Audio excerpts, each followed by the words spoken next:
ইউটিউবে, টিকটকে, ফেসবুক রিলসে কিংবা স্পটিফাই সবখানেই বাজছে ইরানের লোকসঙ্গীত জামাল কুদু। বলিউডের অ্যানিমাল সিনেমার বদৌলতে এই গানের সুরে মজেছেন শ্রোতারা। এই গানে অল্প সময়ের জন্য হাজির হয়েই চমক দেখিয়েছেন এক তরুণ নৃত্যশিল্পী। তাকে নিয়ে বিস্তর চর্চা চলছে সামাজিক যোগাযোগ মাধ্যমে। কে এই নৃত্যশিল্পী? চলুন আমরাও জেনে আসি দেবরায় দীপ্ত রিপোর্টে। एनीथिंग डर्टी पॉर्न देखता हूँ, लड़की झुकती है तो चेकआउट करता हूँ। একের পর এক সব রেকর্ড ভেঙে দিচ্ছে বলিউডের সারা জাগানো সিনেমা অ্যানিমেল।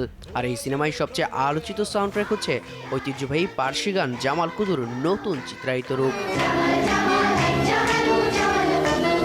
এই সিনেমায় ভয়ঙ্কর খলনায়ক রূপে নতুন করে চমক সৃষ্টি করেছেন বলিউড অভিনেতা ববি দেওয়াল। রীতিমতো ভাইরাল এই গানের সঙ্গে নিজেও ভাইরাল হয়েছেন। এ দৃশ্যে হাততালি আর হাসিতে গানের সুরে গলা মেলানো এক ইরানি সুন্দরী। এই তরুণীর নাম তানাজ দাউদি। তানাজ দাউদি নামের এই সুন্দরী আসলে ইরানি মডেল এবং নৃত্যশিল্পী। তনি নামেও তিনি পরিচিত। জামাল কুদু 1950-এর দশকের শেষের একটি ইরানি গান, যা অ্যানিমেলে ব্যবহারের জন্য নতুন করে নির্মাণ করা হয়েছে। গানটিতে একটি বিয়ের দৃশ্য দেখানো হয়েছে, যেখানে ববি দেওয়ালের চরিত্রটি তৃতীয়বার বিয়ে করেছে। গানে দেখা গেছে ববি মাথায় একটি গ্লাস নিয়ে নাচতে থাকেন এবং তারপরে গানটি গাইতে থাকা একগুচ্ছ মেয়ের কাছে চলে যান। আর সেখানেই ভাইরাল গ্রুপের মাঝখানে থাকেন তানাজ।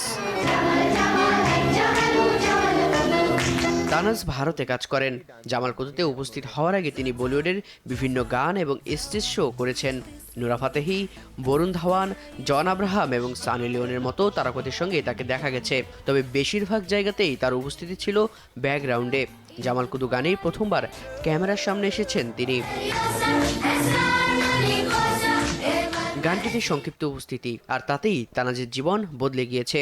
ভারতে তার খ্যাতি যেভাবে আকাশচুম্বী হয়েছে, তাতে অনেকেই তাকে নতুন জাতীয় ক্রাশ বলেও অভিহিত করেছে। ছবিটি মুক্তির আগে তানাজের প্রায় 10,000 ইনস্টাগ্রাম ফলোয়ার ছিল। মাত্র 2 সপ্তাহে সংখ্যাটি বেড়ে 2.5 লাখ পেরিয়ে গেছে, আর সেটি এখন ক্রমাগত শুধুই বাড়ছে। তানাজ দাউদির জন্ম 1997 সালে ইরানের তেহরানে। তার বাবা মেহেদি আলিয়ারি একজন সাংবাদিক। তানাজ ফ্যাশন ডিজাইনিং নিয়ে পড়াশোনা করেছেন। দেবরায় দীপ্ত, দেশ বিনোদন।